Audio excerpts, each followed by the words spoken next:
Les jeunes décodent. Un balado proposé par Ubisoft Éducation et la puce à l'oreille avec Grace, Dalia, Danian et Kenza du collectif Les Jeunes en parlent. Salut, moi c'est Dalia. Et moi c'est Kenza. Nous, on s'intéresse aux nouvelles technologies et on s'est demandé si elles pouvaient avoir un impact positif sur les problèmes de société. Donc, on a décidé de s'en parler. Aujourd'hui, avec Danian et Grace, on parle de code informatique. Salut tous les deux. Salut. Salut! Mais est-ce que vous savez ce que c'est le code informatique? Ça sert à créer des applications, des sites. Ouais, dans le fond, le code, c'est un langage informatique qui nous permet de programmer un logiciel ou un ordinateur. C'est un peu une manière de donner des ordres aux machines, de leur dire quoi faire. C'est grâce à ça qu'on conçoit des ordinateurs, des téléphones intelligents, des jeux vidéo, des sites Internet ou même des applications mobiles. Ah, OK, intéressant. Ah d'accord, mais comment ça marche alors? Tu vois, par exemple, le jeu sur ton téléphone, il y a un programmeur qui a dû écrire un programme, une sorte de série d'instructions. Par exemple, si ton personnage décide de boire une potion de santé, il va récupérer tous ses points de vie. Et s'il fonce dans un mur, il va se cogner. Le code, en fait, c'est comme une langue que seuls les ordinateurs et les programmeurs pourraient comprendre. Ouais, en fait, il y en existe plusieurs. Par exemple, le C, C++, le Java, le JavaScript. Ouais, ça a l'air compliqué. Vraiment. Vraiment. Ça évolue constamment, donc il faut toujours s'adapter, maîtriser les nouvelles techniques. Mais la programmation rend tellement de services aux humains, c'est accessible et ça s'apprend quand même facilement. Ah, et je sais qu'il y a tellement de métiers liés au code. Vous en connaissez, vous? Programmeur Ouais, programmeur d'applications. ou des concepteurs de jeux vidéo, je dirais. Ouais, exactement. Par contre, les femmes sont vraiment mal représentées en programmation. Ouais, c'est vrai. Et même que pour faire ce projet de balado, on a discuté avec beaucoup plus d'hommes que de femmes. Mais heureusement, j'ai découvert récemment le mouvement montréalais Les filles et le code, et ça permet d'inciter des filles à travailler dans les technologies. Pour ça, j'ai parlé avec Émilie Boudria, qui est agente de développement pour cette initiative. On découvre l'entrevue tout de suite. Bonjour Émilie, est-ce que tu peux te présenter? Oui, je m'appelle Émilie Boudria, je suis agente de développement à Concertation Montréal. Je travaille plus spécifiquement sur le projet Le Mouvement montréalais Les filles et le code. Émilie, est-ce que tu peux nous dire comment le mouvement Les filles et le code est né et c'est quoi sa mission? La mission du mouvement montréalais Les filles et le code, c'est de maximiser l'impact des initiatives montréalaises pour amener plus de filles et de jeunes femmes à s'intéresser aux technologies. Ça a été lancé officiellement en 2017, mais c'est sûr qu'il y a eu toute une réflexion qui a été faite en amont sur le développement des talents montréalais, puis aussi sur les compétences du futur. Puis il y a eu un constat qui était assez clair et un brin alarmant, c'est qu'il manque vraiment de femmes dans le secteur des technologies. Puis pourquoi c'est important de se pencher sur cette question-là? C'est parce que c'est un secteur qui a beaucoup d'impact dans plusieurs domaines de la société, puis les femmes n'y sont pas très bien représentées. Pourquoi est-ce que tu penses que les filles et les femmes sont en minorité en technologie?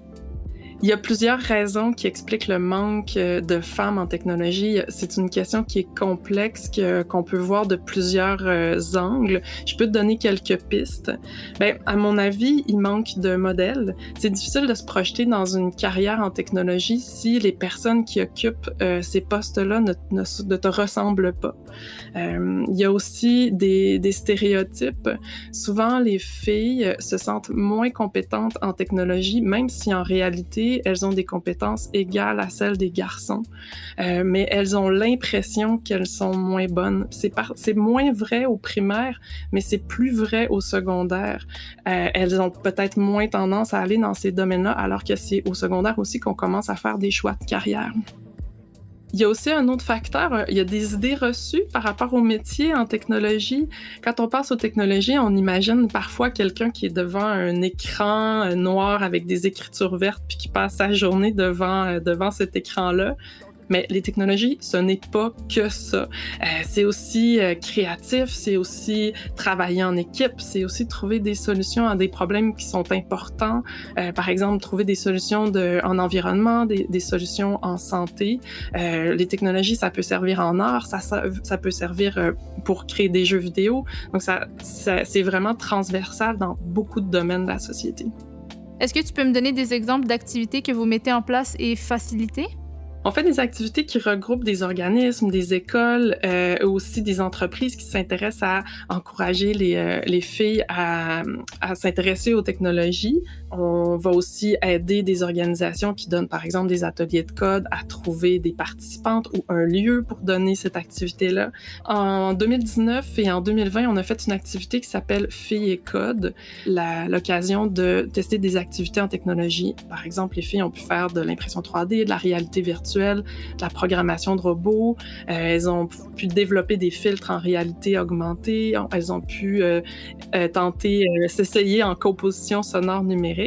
Elles ont aussi eu l'occasion de rencontrer des femmes qui travaillent en techno.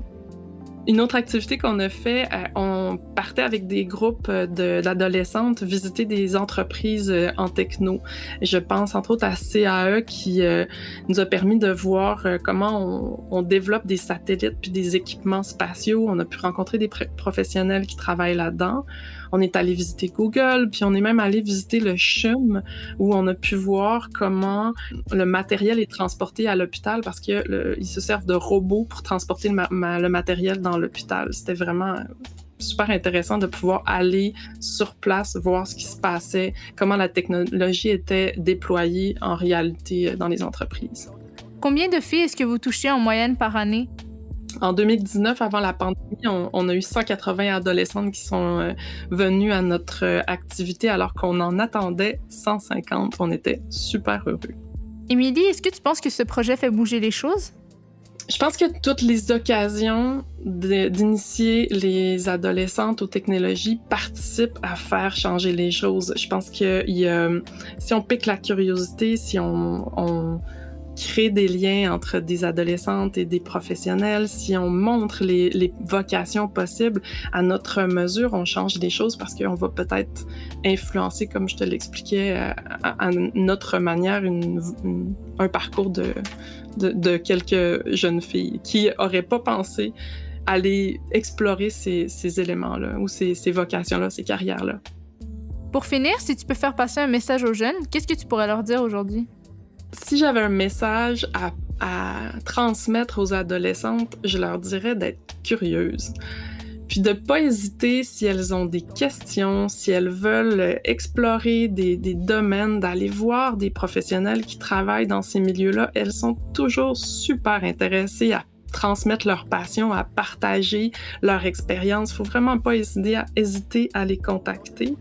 Puis, une chose aussi que j'aurais envie de dire aux adolescentes, c'est que pour faire de la techno, on n'a pas besoin d'être bonne. On a juste besoin de travailler, comme dans tous les autres domaines. Puis quand on est intéressé par un domaine, travailler, c'est pas dur, c'est le fun, c'est agréable. Et moi, j'encourage les jeunes comme toi, Dalia, comme Kenza, à aller faire ça, à aller explorer ses passions, à aller nourrir sa curiosité. Je trouve que c'est vraiment inspirant, en fait.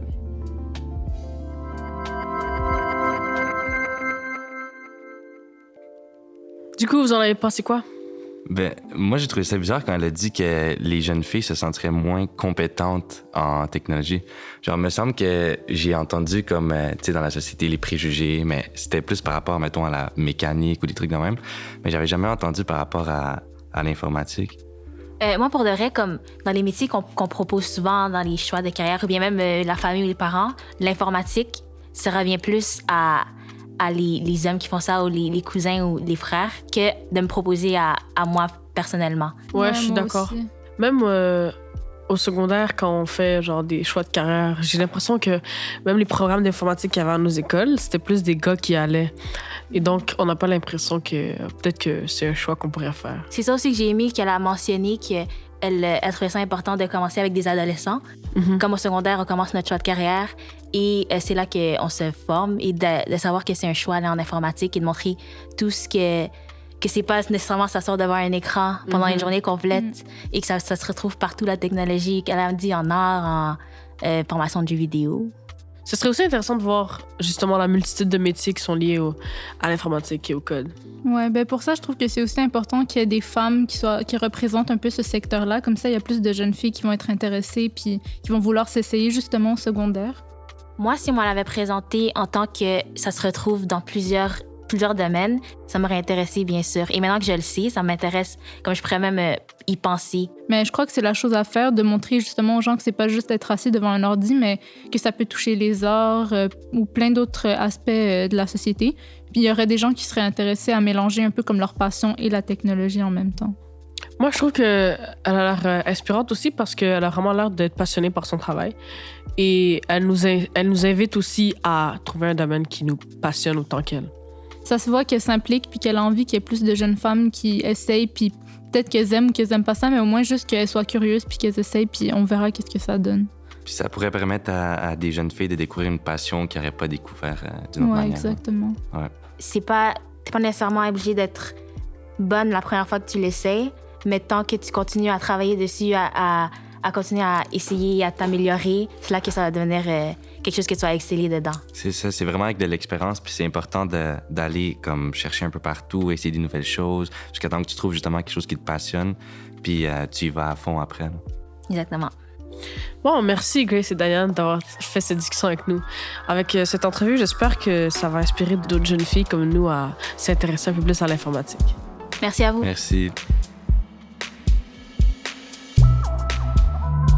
Un balado produit par Ubisoft Éducation. Réalisation, La Puce à l'oreille et les studios Bakery. Avec les voix de Danyan Banchev, Kenza Shahidi, Grace Nsenga et Dalia Waladi. Direction éditoriale, Lucie Lemonnier. Direction créative, Albéric Fiol. Enregistrement, montage et mixage, Ivan Ourouenia. Conception sonore, Nico Cérus. Merci à Émilie Boudria, agente de développement pour Concertation Montréal en éducation et savoir, pour son expertise et sa disponibilité.